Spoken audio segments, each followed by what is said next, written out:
All right, so I'm going to go over the publication requirements for your creative nonfiction formal written piece, and I need a Vanna White to display what's going up on the board. For 5th period, I have text pointing at the board. For 7th period, since I know Colton is here and since he's usually messing around in the back, Colton, you need to come up front and be my Vanna White for me. The first thing, if you look on the right-hand side of the board, the first requirement up there is that you use a formal heading. It's written in green. And you'll also notice that it is double-spaced, just like what you do with your book reports that you've done before. It's got the formal heading. And if you notice in the top left-hand corner of the board in red, it has an example of a formal heading, Joe Schmo, so your name at the top. The next line is Mr. Blake Toby. Please use my full name. The next line is CNF formal writing. And then the final 4th line is the date which it is due, which will be tomorrow, the 6th of November, 2014. So you need to have that formal heading. If you do not do it correctly, that actually takes points off for that. Any questions on your formal heading? You okay with that? Yes, question. On the drafts, does it have to be the same? Excellent question. On your draft, I don't care what that looks like because that wasn't the focus of the draft. So if your other drafts don't have the formal heading, don't even fret it. You don't have to add it in. It just needs to be there on your final. Any other questions? We good? Vanna White, would you point at the next bullet, which says start with an italicized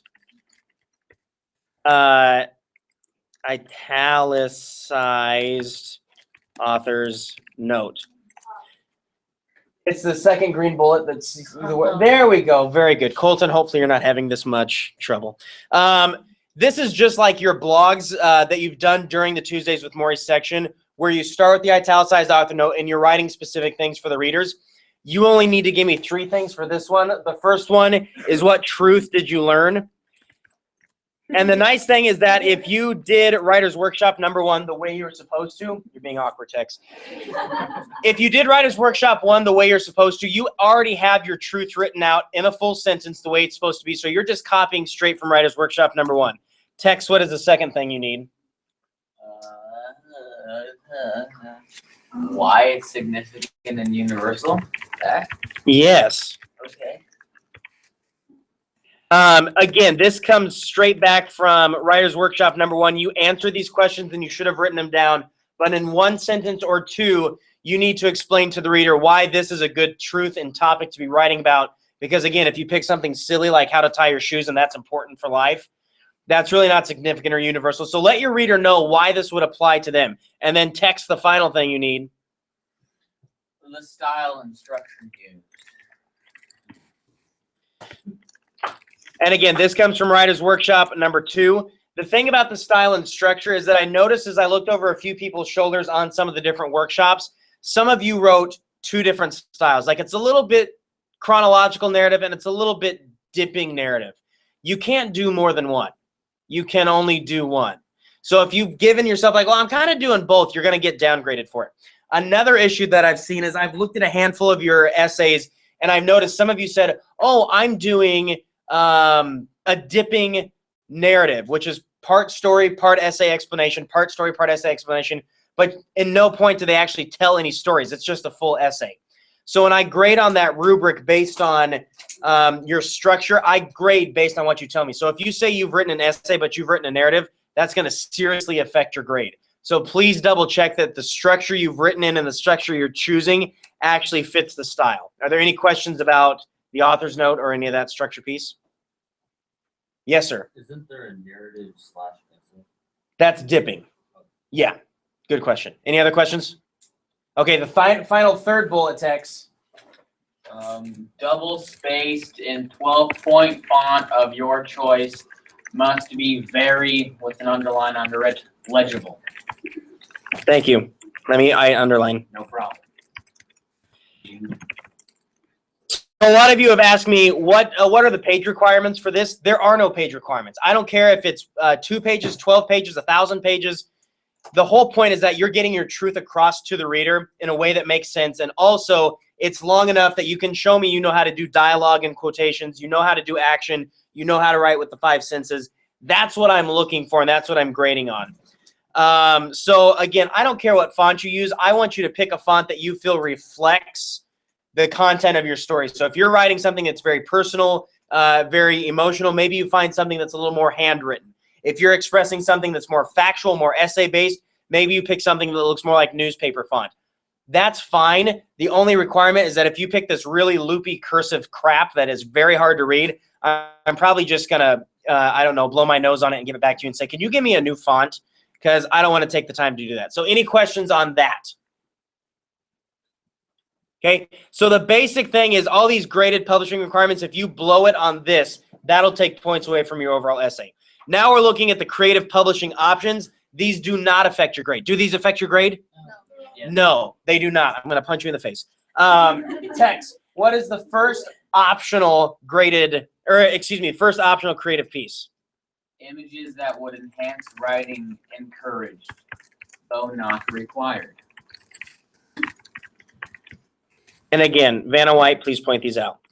Think about blogs that you've been doing. I've required you to add an image to your blogs. This is creative nonfiction. You don't have to just have text on a page. You can have one picture. If you're writing about a person, a family member, a friend, add a picture of them because that's going to help the reader know who you're talking about. If you're doing an essay about marriage and your thoughts on that, maybe find a picture of 2 wedding rings. That would actually help and enhance the story. If there's no image you can think of that would enhance it, then don't put an image. But at the same time, that's why I'm not giving you page requirements, because if you have 5 or 6 pictures, obviously you're going to make 10 pages, but you might only have 3 sentences, and then, you know, whoops, there's an issue. Yes, question. Can you add a picture to the front of it? If it doesn't enhance it, if it doesn't have something to do with it, no. Like if you're writing about a death in the family and then you put a picture of a man in a hot dog costume, I would say that that doesn't enhance. It actually takes away from. Do you lose points? Yeah, probably. Vanna White / text. What is the second creative option?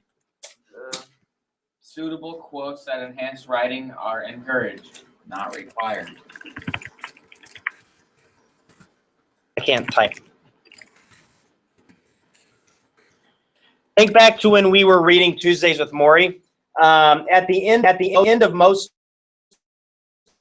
just a single page, a very fitting, suitable quote from either a poet, a philosopher, and now that I'm looking for one, I'm going to make a liar out of myself. Okay, on page 79, he has a quote that says, "A teacher affects eternity. He can never tell where his influence stops." And that follows the chapter that's titled "The Professor," talking about Maury as a teacher. So if there's a quote that you think would fit, you can add those throughout your written piece. If there are song lyrics, you can add it. If you saw something cool on a bumper sticker once, you could add that quote as well. That probably wouldn't fit. And then the last one, Vanna White / text / Colton. Separate sections logically. Thank you. So if you look on the board to the far left of the board, in the middle, there's a little rectangular red piece. There you go. So Vanna White has found that. Remember, think back to Tuesdays with Maury. If you're doing multiple sections like flashbacks, how did he separate present from past? Okay, so you could separate by italics in a regular font. Another way you can do it is what I've got up on the board here, is if you are going along with one idea and then you're done and you're moving on to a brand new idea, I put asterisks in the middle of the page, which might look like this. If you center it, ... and then you start writing about something brand new, that's a visual cue to your reader. Hey, I've moved on from this part of my story to a whole nother part. Or I moved on from one idea in my essay to a new idea in my essay. Does that make sense, or do you have questions? We good? Sehr gut? Wie wunderbar? Okay.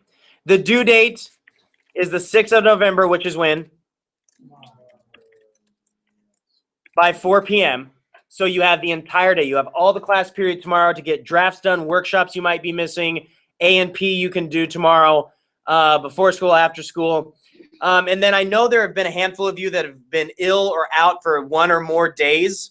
If you were absent a day last week or a day this week, you actually have until Friday at 4 p.m. to get this turned in. If you are absent, if you are not absent last week or this week and you choose not to turn anything in tomorrow by 4 p.m., the only thing that I'll accept, so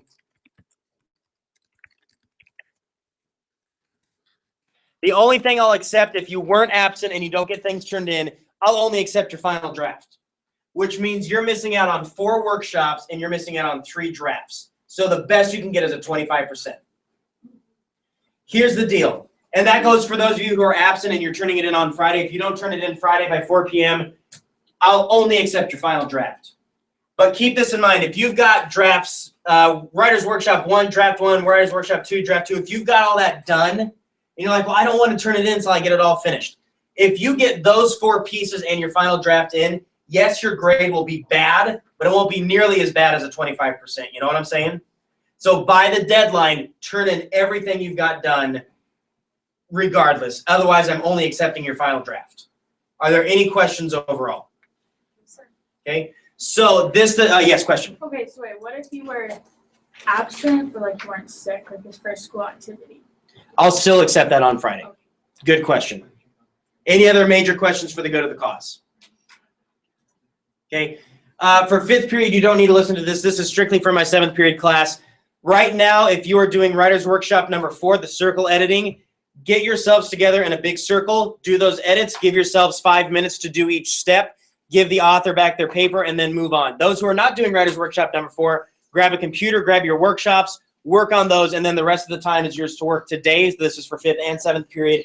And then tomorrow, Thursday, the entire period is wide open for you to do what you need to get done. Best of luck. Do not suck. I have faith in you. Okay, and everybody say bye to 7th period. Everybody tell 7th period they smell weird. You suck. Okay, we love you.